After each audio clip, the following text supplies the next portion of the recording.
వినాయకుడు తన వేదాల సారమంతా రాసుకున్న ఒక పుస్తకాన్ని ఎక్కడో పెట్టి మర్చిపోతాడు. రోజంతా ఆ పుస్తకం గురించి వెతుకుతూ ఉంటాడు. కాని ఎక్కడా కనిపించకపోవడంతో తెగ కంగారు పడుతూ ఉంటాడు. నా పుస్తకం ఎక్కడుందో ఏమో. ఎన్నో వేదాలను చదివి అందులో ఉన్న సారాన్నంతా ఒక పుస్తకంలో రాసిపెట్టాను. ఇప్పుడు ఆ పుస్తకమే కనిపించటం లేదు. ఏమైంది వినాయక? చాలా కంగారుగా కనిపిస్తున్నారు. ఏం జరిగింది? నాకు సంబంధించిన ఒక పుస్తకం కనిపించటం లేదు. అందుకే కంగారుగా ఉన్నాను. నీ కనుక ఆ పుస్తకం కనిపిస్తే కాస్త వెతికిపెట్టు. ఇప్పుడే వెతుకుతాను వినాయక అంటూ నంది కూడా ఆ పుస్తకాన్ని కైలాసమంతా వెతుకుతానని చెబుతాడు. సమయాన్ని నందిగారొచ్చి పుస్తకాన్ని వెతుకుతాను అని చెప్తున్నారు. కార్తికేయుడు కూడా కైలాసంలో ఉండుంటే బావుండేది.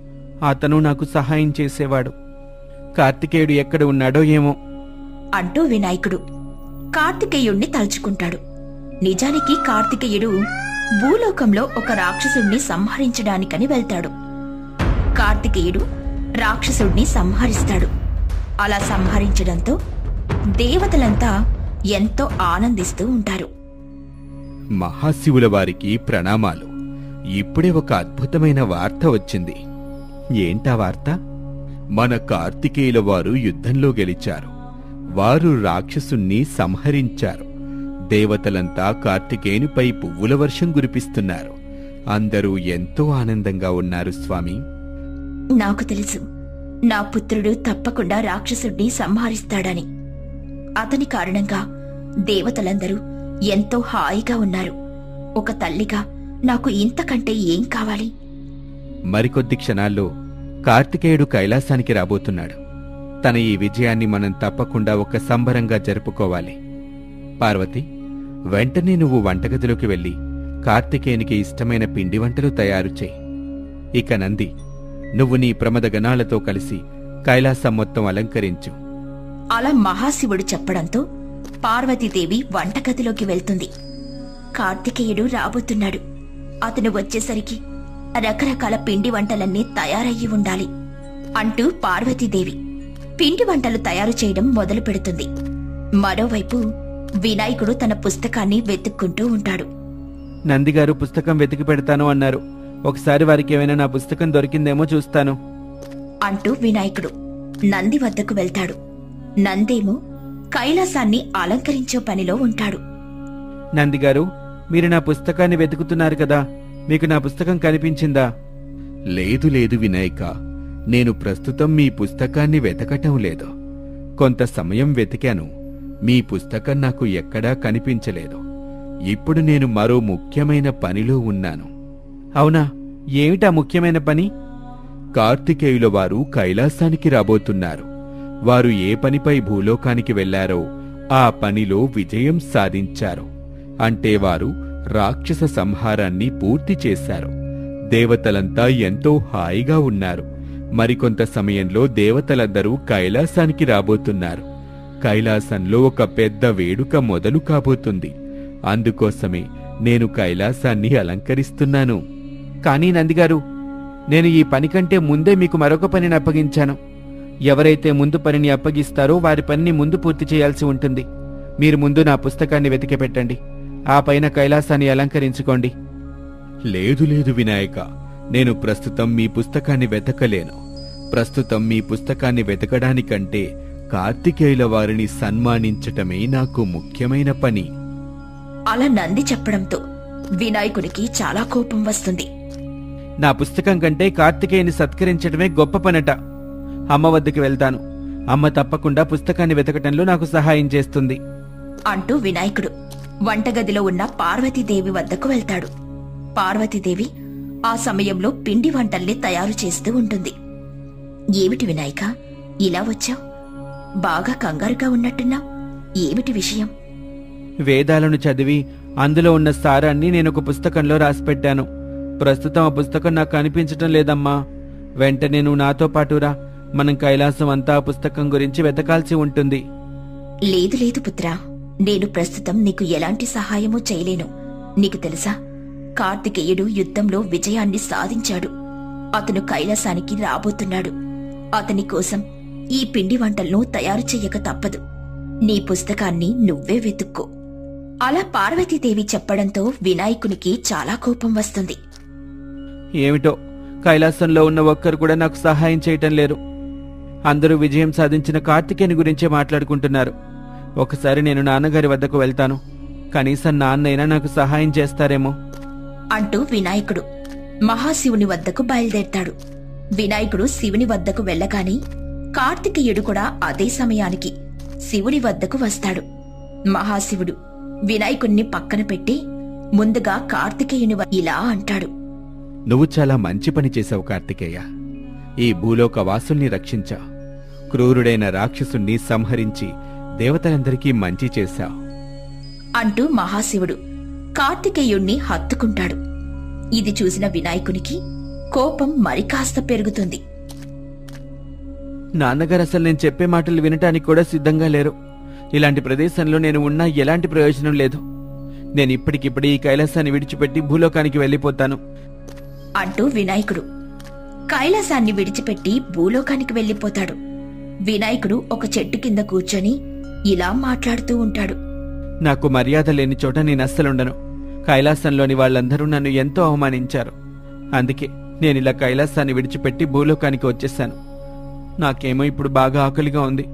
వెంటనే నా కోసం కొన్ని లడ్డూలను సృష్టిస్తాను అంటూ వినాయకుడు మాయ చేసి లడ్డూలను సృష్టించడం మొదలు పెడతాడు. కాని వినాయకుని మాయ అస్సలు పనిచెయ్యదు. ఎంత ప్రయత్నించినా లడ్డూలు ప్రత్యక్షమవ్వవు. వినాయకునికి ఆకలి పెరిగిపోతూ ఉంటుంది. అరే ఏంటిది? నా మాయ అసలు పనిచేయటం లేదు. కైలాసంలో ఒక్కసారి చిటిక వేస్తే చాలు నా ముందు లడ్డూలు ప్రత్యక్షమయ్యేవి. కాని ఇక్కడ ఎంత మాయ చేసినా లడ్డూలే ప్రత్యక్షం కావటం లేదు. దీనికి కారణం ఏమై ఉంటుంది? అలా వినాయకుడు తనలో తాను సతమతమైపోతూ ఉంటాడు. ఇంతలో వినాయకుడి ముందు నారదుడు ప్రత్యక్షమవుతాడు. నారదుల వారికి ప్రణామాలు. ఏమిటి మీరిలా వచ్చారు?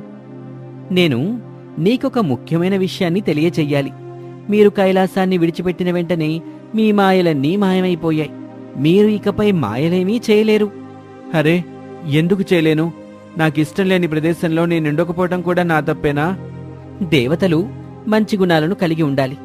ఎప్పుడైతే దేవతల మనసులో అసూయ ఏర్పడుతుందో అప్పుడు వాళ్ళు తమ శక్తుల్ని కోల్పోతారు. మీరు మీ తమ్ముడైన కార్తికేయునిపై అసూయపడ్డారు. అందుకే కైలాసాన్ని విడిచిపెట్టారు. ఎప్పుడైతే అసూయతో కైలాసాన్ని విడిచిపెట్టారో అప్పుడే మీ మాయలన్నీ మీ నుంచి వెళ్ళిపోయాయి. మీ శక్తులన్నీ మీ నుండి దూరమైపోయాయి స్వామి. ఏంటి? నేను తమ్ముడిపై అసూయపడ్డానా? నిజానికి కైలాసంలో ఎవరూ నన్ను పట్టించుకోలేదు. అందరూ కార్తికేయుని వెంటపడ్డారు. అందుకే నాకు కాస్త బాధ కలిగింది. ఆ బాధను మీరు అసూయని ఎలా అనగలుగుతున్నారు? అందరూ కార్తికేయుణ్ణి పొగడడానికి కారణం ఉంది. అతను నిజంగా ఒక పెద్ద ఘనకార్యాన్ని చేశాడు. ఇప్పుడే మీరు నాతో రండి. ఆ ఘనకార్యమేమిటో నేను మీకు చూపిస్తాను అంటూ నారదుడు వినాయకుణ్ణి తన వెంట తీసుకుని వినాయకుడు ఒక ఆశ్రమం వద్దకు వెళ్తాడు. ఆ ఆశ్రమంలో చాలా మంది పిల్లలు ఆడుకుంటూ ఉంటారు. నన్నెందుకు ఈ ఆశ్రమం వద్దకు తీసుకొచ్చారు? ఈ పిల్లలందరూ ఎవరు స్వామి? ఈ పిల్లలందరూ అనాథలు. తల్లి తండ్రులు లేకపోవడంతో ఎన్నో ఇబ్బందులు పడుతూ ఉన్నారు. భూలోకంలో మానవ రూపంలో ఉన్న ఒక రాక్షసుడు ఈ పిల్లలపై కన్నువేశాడు. ఈ పిల్లల్ని చంపి వారి అవయవాలను అమ్ముకుంటున్నాడు. లేదా అతనికి నచ్చిన వారి కాళ్లను చేతుల్ని తీసేసి అడుక్కోవటానికి విడిచిపెడుతున్నాడు. ప్రతిరోజు పిల్లలు అడుక్కోవడానికి వెళ్లేవారు. వాళ్ళు రోజంతా కష్టపడి అడుక్కొని డబ్బులు తెస్తే ఆ రాక్షసుడు ఆ డబ్బుతో ఆనందపడేవాడు. అతని ఆగడాలు రోజురోజుకి ఎక్కువైపోతున్నాయి. ఆరోగ్యం బాగోలేని పిల్లల్ని చంపి ఆ మాంసాన్ని కూడా విక్రయించేవాడు. అరే ఏమిటి ఘోరాలు? ఇలాంటి వారు కూడా ఉన్నారా? పసిపిల్లలపై ఇన్ని అఘాయిత్యాలు చెయ్యాలని అసలు వారికి ఎలా అనిపిస్తుంది? అలాంటి వారిని ఊరికే విడిచిపెట్టకూడదు. అవును, ఊరికే విడిచిపెట్టకూడదు. అందుకే కార్తికేయుడు మానవ రూపంలో భూలోకానికి వచ్చాడు. భూలోకానికి వచ్చి పిల్లల్ని హింసిస్తున్న ఆ రాక్షసుణ్ణి చంపేశాడు. అలాగే పిల్లల కోసం ఈ అందమైన కుటీరాన్ని నిర్మించాడు. ప్రస్తుతం పిల్లలు ఈ ఆశ్రమంలో హాయిగా ఉన్నారు. ఇంత మంచి పని చేసినా మీ తమ్ముణ్ణి పొగడాలా లేదా? తప్పకుండా పొగడాలి. అసలు ముందు వెనక ఏం జరుగుతుందో తెలియక నేనందరినీ అపార్థం చేసుకున్నాను. అలాగే అసూయపడ్డాను. నేను చేసింది చాలా పెద్ద తప్పు. నా తప్పు నాకు తెలిసొచ్చింది. ఇప్పుడే నేను కైలాసానికి వెళ్తాను. అంటూ వినాయకుడు తన తప్పుని తాను తెలుసుకుని కైలాసానికి బయలుదేరుతాడు. కైలాసంలో వినాయకుడు ముందుగా కార్తికేయుని వద్దకు వెళ్లి ఇలా చెబుతాడు. ఆపద వచ్చినప్పుడు అందరూ దేవుడి కోసం ఎదురు చూస్తూ ఉంటారు. నువ్వు మానవ రూపంలో వెళ్లి ఆ పిల్లలకు సహాయం చేశావు. క్రూరమైన రాక్షసుణ్ణి చంపేశావు. నువ్వు చేసిన పని ఎంతో గొప్పది. నిన్ను చూసి నేను గర్వపడుతున్నాను కార్తికేయ. నాకు తెలుసన్నయ్యా, నా విజయం పట్ల మీరు ఎంతో ఆనందంగా ఉన్నారని. ఇదిగోండి మీ పుస్తకాన్ని నేను నా వెంట తీసుకుని వెళ్ళాను. అరే, ఈ పుస్తకం కోసమే నేను వెతుకుతున్నాను. అయినా ఈ పుస్తకాన్ని నువ్వు భూలోకానికి ఎందుకు తీసుకెళ్ళావు? అన్నయ్య, ఈ పుస్తకం నాతో ఉంటే మీరు నాతో ఉన్నట్టే. అందుకే ఈ పుస్తకాన్ని నాతో పాటు భూలోకానికి తీసుకువెళ్ళాను. అలా వినాయకుడు మరియు కార్తికేయుడు ఇద్దరూ కలిసిపోతారు. వినాయకుడు తల్లిదండ్రుల వద్దకు వెళ్లి క్షమాపణలు కూడా తెలియజేస్తాడు. సుబ్రహ్మణ్యపురంలో రామయ్య అనే ఒక వ్యక్తుండేవాడు. రామయ్య చాలా పేదరికాన్ని అనుభవిస్తూ ఉంటాడు. రామయ్య భార్య పేరు కల్పన. వారికి రాజు అనే ఒక కొడుకు కూడా ఉండేవాడు. రామయ్య కొన్ని సంవత్సరాల క్రితం ఆ ఊరికి చెందిన జమీందారు వద్ద కొంత డబ్బుని అప్పుగా తీసుకుని ఉంటాడు. ఆ అప్పుని తీర్చడం కోసం రామయ్య మరియు అతని భార్య కల్పన ఇద్దరు కలిసి జమీందారు పొలంలో పని చేస్తూ ఉండేవారు. ఏమిటి కల్పన, ఇంకా గంజికాయటం అవ్వలేదా? మనం ఆలస్యంగా వెళ్తే ఇక అంతే సంగతులు. జమీందారు గారు మనల్ని తిట్టిందిట్టు తిట్టకుండా తిడతారు. ఇదిగో అయిపోయిందండి. ఒరే రాజు, ఈ గంజిని తాగి బడికి వెళ్ళు. అదే చేత్తో నాకు కూడా కాస్తివ్వు. చాలా ఆకలిగా ఉంది. అలా ఆ కుటుంబమంతా కల్పన తయారు చేసిన గంజిని తాగుతారు. రామయ్య మరియు కల్పన తమ పనుల్ని ముగించుకుని పొలానికి బయలుదేరతారు. ఇక రాజు ఏమో ఆ ఊర్లో ఉన్న ప్రభుత్వ పాఠశాలకు బయలుదేరాడు. అలా కొంత సమయానికి రామయ్య మరియు కల్పన ఇద్దరూ పొలంలోకి ప్రవేశించి పని చేయడం మొదలు పెడతారు. ఇంతలో ఆ ఊరి జమీందారైన రాఘవయ్య పొలం వద్దకు వస్తాడు. మీరిద్దరూ పొలం చేస్తున్న తీరు చూస్తూ ఉంటే మీరే కాదు, మీ రేపటి తరం కూడా నా దగ్గర పనిచేసేలా ఉన్నారు. లేదయ్య గారు, త్వరగానే మీ అప్పుని తీర్చేస్తాం. ఈ నెల నువ్వు అధిక ధాన్యాన్ని పండించాల్సి ఉంటుంది. అలాగే ఆ ధాన్యానికి మంచి ధర కూడా బలకాలి. అప్పుడే నీ అప్పు తీరుతుంది. లేదా అప్పు తీరేంత వరకు ఎన్ని తరాలొస్తే అన్ని తరాల వాళ్ళు నా దగ్గర పనిచేస్తూనే ఉండాలి అంటూ రాఘవయ్య రామయ్యతో చెబుతాడు. రామయ్య మరియు కల్పన మరింత కష్టపడి పనిచేసేవారు. కాని రాఘవయ్య మాత్రం రామయ్యని మరియు కల్పనని ఏదో ఒకటి అంటూ ఉండేవాడు. ఏదో ఒక సాకు చెప్పి వీళ్ళిద్దరినీ ఇలా ఇక్కడే పనిలోనే పెట్టుకోవాలి. అయినా ఈ కాలంలో ఉచితంగా పనిచేసే వాళ్ళెక్కడ దొరుకుతారు? వడ్డీపై వడ్డీ వేసి వీరిని నా పొలానికి అంకితం చెయ్యాలి. అలా రాఘవయ్య తన మనసులో అనుకుంటూ ఉంటాడు. రాఘవయ్య భార్య పేరు కీర్తన. కీర్తనకి చక్కగా అలంకరించుకోవడం అంటే ఎంతో ఇష్టం. ఇంట్లో ఒక్క పని కూడా చేసేది కాదు. ఇదిగో కీర్తన, చాలా ఆకలిగా ఉంది, త్వరగా భోజనం వడ్డించు. ఇవాళ నేను వంట వండలేదు. ఈ పట్టు చీరని కట్టేసరికి పూర్తిగా అలసిపోయాను. అరే, ప్రతిరోజు ఇలా పెళ్లి కూతుర్లా అలంకరించుకోవాల్సిన పనేంటి? నా అలంకరణ నా ఇష్టం. అయినా మీకు నేను 4 కోట్ల రూపాయలు కట్నం ఇచ్చాను. మీకు నన్ను ప్రశ్నించే అధికారం లేదు. మీకే గనక సమయానికి భోజనం కావాలి అంటే వంట మనిషిని పెట్టుకోండి. అలాగే ఇల్లంతా శుభ్రంగా ఉండాలంటే ఓ పనివాణ్ణి పెట్టుకోండి. ఈ మధ్య పని వాళ్ళని పని చేయమంటే ఆస్తులు అడుగుతున్నారు. అంత డబ్బు ఇవ్వాలంటే మనసొప్పటం లేదు. అయితే మీకు దౌర్జన్యంగా పని చేయించుకోవడం అలవాటేగా. అలా అప్పు తీర్చని వారు ఎవరైనా ఉంటే వారిని తీసుకునొచ్చి పనికి పెట్టండి. అంతేకాని నా చేత పని చేయించకండి. నా అలంకరణ మొత్తం పాడైపోతుంది. అలా కీర్తన రాఘవయ్యతో చెబుతుంది. రాఘవయ్య చాలా ఆలోచించి ఒక నిర్ణయానికి వస్తాడు. మరుసటి రోజు రాఘవయ్య రామయ్య ఇంటికి వెళ్తాడు. ఏంటయ్యా, ఎట్టా వచ్చారు? ఓ 10 నిమిషాల్లో మేమే పొలానికి వచ్చేవాళ్లంగా. ఏదైనా పనుందా అయ్యా? చెప్పండి అయ్యా, తప్పకుండా చేస్తాం. అవును, పెద్ద పనే వచ్చి పడింది. అన్నట్టు ఈ కుర్రాడెవరు? నా కొడుకయ్యా. ఈ ఊళ్ళోనే ప్రభుత్వ పాఠశాలలో 5వ తరగతి చదువుకుంటున్నాడు.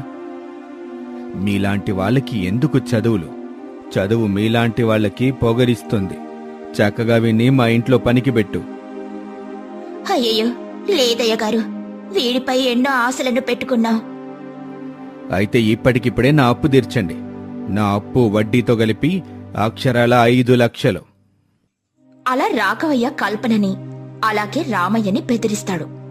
పాపం ఇదంతా విన్న రాజుకి చాలా బాధ కలుగుతుంది. రాజు రాఘవయ్యతో ఇలా అంటాడు. వద్దయ్య గారు, మీరలా చేయకండి. నేను అస్సలు తట్టుకోలేను. రేపటి నుంచి నేను తప్పకుండా మీ ఇంటికి పనికొస్తాను. మీరు చెప్పిన పని చేస్తాను. అలా రాజు రాఘవయ్యతో చెబుతాడు. అలా రాఘవయ్య ఆనందించి అక్కడి నుండి వెళ్ళిపోతాడు. ఏంటి మన పరిస్థితి ఇట్టా తయారవుతుంది? ఎప్పుడో మా తాత తీసుకున్న అప్పు ఇప్పటిదాకా నేను తీరుస్తానే ఉన్నాను. నా కుటుంబం చేసిన అప్పుకి నా కొడుకు కూడా బలి కాబోతున్నాడు. ఇంకా భవిష్యత్తులో ఎన్నెన్ని కష్టాలు పడాలో ఏమో అంటూ రామయ్య మరియు కల్పన తెగ బాధపడుతూ ఉంటారు. అలా ఆ రోజు కాస్త గడిచిపోతుంది. రామయ్య మరియు కల్పన పొలానికి వెళ్తారు. ఇక రాజు ఏమో ఒక సంచిని తగిలించుకుని జమీందారు ఇంటికి బయలుదేరుతాడు. రాముకి వినాయకుడంటే ఎంతో ఇష్టం. అతను ఏ పనిని మొదలుపెట్టినా మొదట వినాయకుని గుడికి వెళ్లి వినాయకునితో చెప్పి మొదలుపెట్టేవాడు. అలా ఆ రోజు కూడా రాము దారిలో ఉన్న వినాయకుని గుడికి వెళ్తాడు. వినాయక, కుటుంబ పరిస్థితుల కారణంగా నేను పనికెళ్తున్నాను. నిజానికి ఈ పని చేయటం అంటే నాకు ఏమాత్రం ఇష్టం లేదు. కానీ నా తల్లిదండ్రుల బాధ చూడలేక నేను వెళ్తున్నాను. నాకు చదువుకోవాలని కోరిక కూడా ఉంది. దయచేసి నా చదువు కోరిక త్వరలో తీరేలా చూడు స్వామి అని దండం పెట్టుకుని రాజు అక్కడి నుండి జమీందారు ఇంటికి వెళ్తాడు.